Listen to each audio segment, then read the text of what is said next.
Well, hello and thank you for your time with us today. And firstly, can you give a brief about intellectual property rights and its importance? Okay, intellectual property rights, as a presumption, is important to know. It's part of human rights. To own property is a human right. But this is not limited only to physical ownership of a house, of a car, of whatever. It's also about intellectual property. Intellectual property can be a patent, an idea, a text, even a photo, a song, music. Whatever is not easily touchable physically is also kind of property and belongs to somebody, and so this right has the same attitudes and the same way to be protected as physical property. So how do you evaluate the situation of intellectual property rights in Vietnam? If you walk through the streets of Vietnam, through the markets, you know that intellectual property rights are violated frequently. And it is not only about international brands, it's also about national brands, mainly ideas, software, songs, music. So the situation actually is rather dramatic when it comes to respect them. But today, minds are changing because more and more Vietnamese companies also develop their own brands, have their own innovations and patents and ideas, and they are seeking for protection. So this might be the trigger to raise awareness and understanding amongst the most important player in this game, the consumer. And intellectual property rights is not a new issue in Vietnam, and the law on intellectual property rights has also taken effect. However, the number of enterprises registering for intellectual property rights protection is relatively low. So what do you think is the reason?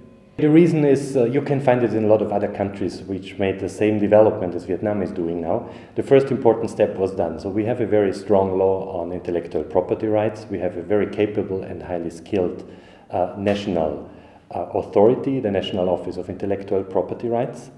The framework is internationally recognized. They build upon the major international agreements, but, and this will take some time, companies have to be aware of it, have to understand it, and have to understand that these procedures cannot be done day overnight, that it takes some time, some resources also, so it's costly in a way. But we are on the right way. You have to start somewhere, and this has to be done in a joint activity between industry, consumers, and also all involved governmental authorities, including the juridical system. So what should enterprises take into account before registering for intellectual property rights protection? Before you think about registering your intellectual property, you have to be sure that it is really your intellectual property. You can have a nice idea which all other people had before, or you're just slightly changing some of existing brands, songs, ideas, patents. So you have to be sure that it's yours. Then you have to think about, consider where you want to register it. Is it only needed here on the national market and the domestic market, or do I also seek for international registration, which is highly recommended if you want to develop a real good idea, a real good patent? You should already consider how to protect this abroad, because we here suffer quite often. You remember the examples from the last time with the coffee, for example, the famous coffee from the central Vietnam, which then ended up being registered in Hong Kong internationally by a Chinese company. So those people did not think about the importance of looking for also international registrations. But what you also have to think about it, what exactly you want to protect. Is it just a logo, a brand, just a drawing, or is it also a process? Is the technique behind it? Is it the story of the product, which should be protected as well? Because this is an essential part of branding today. It's not only the logo, but you have to have a little bit behind the logo where the brand really is built upon. So how does customers' attitudes contribute to intellectual property rights protection? As far as I can see, people love to buy brands, definitely, but very often they are not willing to pay the price for the real brand. It is important for companies who want to promote their brand in a legal way and sell really their genuine products, not only to publish and to market their logo, they have to find additional benefits for the consumer. So it's higher quality, it's better reliability, it is a longer warranty, it is just a safe product, and that the company takes consumers' concerns serious, so that there's an additional benefit for the consumer, so that he can be sure, if I buy a genuine XYZ shirt, I know it was made under certain quality standards, and if something is wrong, I have a company I can talk to. So making the whole deal transparent. That's the big challenge.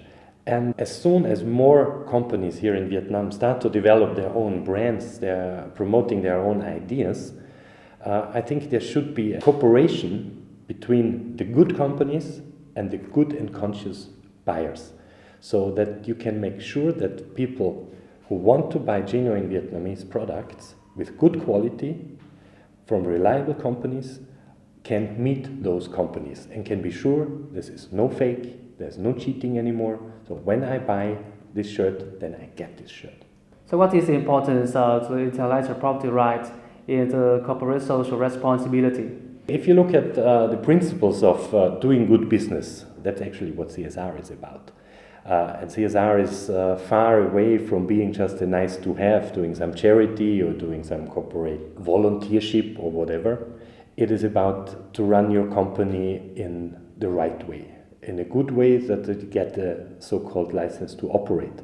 The license to operate in our content now with intellectual property rights means that I am credible, trustful, and honest.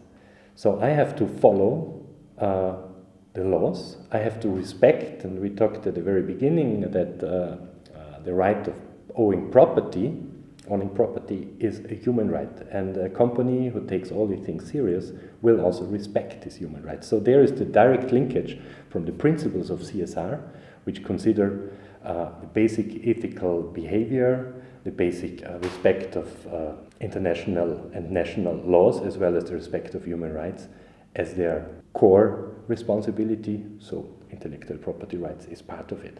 So what is the international lesson Vietnam can learn in terms of intellectual property rights protection? The first step we did already here. We have a good law, we have a capable and very high-skilled national authority. What now is needed? The enforcement and the control.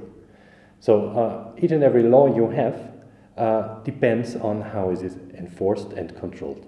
And this will be the key in Vietnam. So we need, on one hand, a market control, that you really can track where things are coming from, how products are entering the retail market here. And on the other hand, if some wrongdoing is detected, it has to be punished in a transparent, fast way, so that also consumers can trust in this system. Otherwise, without this trust in the consequences, I don't think we will achieve significant change of minds. Well, thank you very much for joining us today. Thank you very much.